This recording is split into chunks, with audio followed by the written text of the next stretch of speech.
Welcome to the deep dive.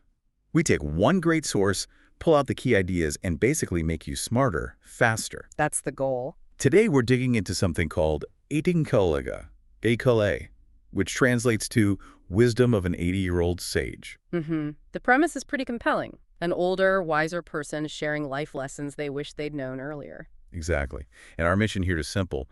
Pull out the really impactful stuff for you, the learner, someone who wants, efficient insights without getting bogged down, actionable wisdom. Yeah, and what really jumps out from the source is this strong focus on personal agency, taking control. Control of your inner world, right, and how that affects everything else. Precisely. How you manage yourself and how you interact with the world around you. It's all connected to living a better life.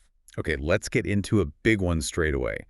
This idea of being comfortable with boredom, calling it a superpower, that feels counterintuitive now. It really does in our hyper-connected world. But think about it. When you're not constantly grabbing for your phone or some other distraction. You actually have space to think. Exactly. Space for your own thoughts. That's where, the good stuff happens.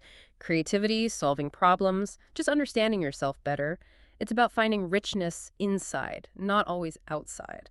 Resisting the urge for constant input builds resilience. Interesting. Definitely. And that idea connects to another point, being ruthless about who gets your time, avoiding those energy and happiness vampires. Sounds a bit harsh, but I get it. Some interactions just leave you feeling drained. Right. And your energy is, it's finite. It's a precious resource. If someone consistently makes you feel bad or exhausted, that's a signal you shouldn't ignore. You can't really grow if you're constantly being depleted. Makes you wonder, doesn't it? Are there people in your life doing that? It's a tough question to ask sometimes. Then there's worrying. The sage basically says it's wasted energy. Easier said than done for a lot of us, I think. Oh, for sure. But the point isn't to never feel concerned. It's about telling the difference between productive thought, okay, how can I fix this, and just spinning your wheels. Ruminating on things you can't even control. Exactly. Focus the energy where it actually makes a difference. Okay, shifting slightly, but still related to energy sleep. The sage calls it the best legal performance-enhancing drug. I love that. It's so true, and maybe overlooked.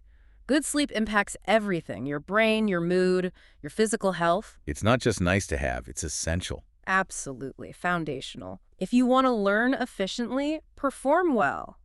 Prioritize sleep. Everything else works better when you do. Let's talk about goals. The sage says the goal is the destination, sure, but the steps are the GPS. Focus on the process. Yeah, I like that metaphor too. It breaks big, maybe overwhelming goals down into daily actions, manageable chunks. So you focus on the journey itself. Right. Finding satisfaction in the doing, not just pinning all your hopes on reaching the end zone someday. And that feeling of being drained by someone, that's like your internal GPS warning you, maybe. That's a great way to put it. Your feelings, your energy levels, they're giving you data. Paying attention is part of self-awareness. Trusting your gut. Which leads to another big one. The peace that comes from caring less about what others think. Sounds liberating. Doesn't it? So much stress comes from worrying about judgment. Letting go of that allows you to live more authentically, make choices that are right for you. And ironically, maybe connect better with people who actually get you. Yeah, perhaps. The sage also talks about diet in a broader sense, not just food, but information, social circles. What you consume mentally and socially. That's powerful. It highlights that well-being is holistic.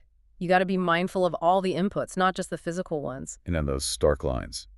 Exercise as an underutilized antidepressant, food as an often abused drug.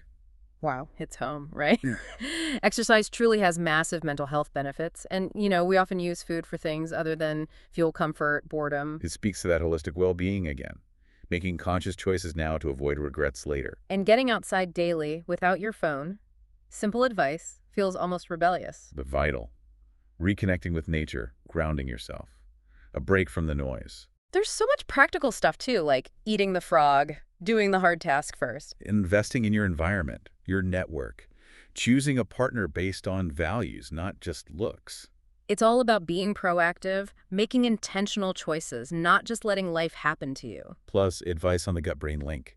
Forgiving parents, recognizing they did their best, maybe saving money, even embracing discomfort as growth. Finding mentors, coaches, it's like a whole toolkit. The themes are self-awareness, being intentional, thinking long-term. Right, taking ownership. Things like ignoring age milestones, upgrading your brain like software through learning, aiming for health that doesn't depend on pills. Exactly. You're the one driving your own development. The sage also warns against self-pity, talks about measuring what matters, how friendships might change as you grow. Prioritizing that 8 hours of sleep again, nature walks, having a life vision. It all circles back to living intentionally, with self-respect, taking responsibility. And handling disrespect, basically. Walking away, not letting it define you, knowing your own worth. Continuous improvement, being adaptable like bamboo, focusing on what you can do. Pursuing your purpose, working hard without boasting, spreading happiness. It's a rich tapestry of advice. It really is an incredible distillation of wisdom. This deep dive into the wisdom of an 80-year-old sage has been, well, genuinely insightful. There's a lot there. So for you listening, what's the one thing that really landed? What nugget of wisdom stands out for you right now? Maybe think about one area where your energy isn't being used well. Is it worry? Is it one of those energy vampires? What's one tiny step you could take, maybe even today, to shift that? Just something to reflect on. Definitely. Consider how these ideas might fit into your own life. Thanks for joining us for this deep dive.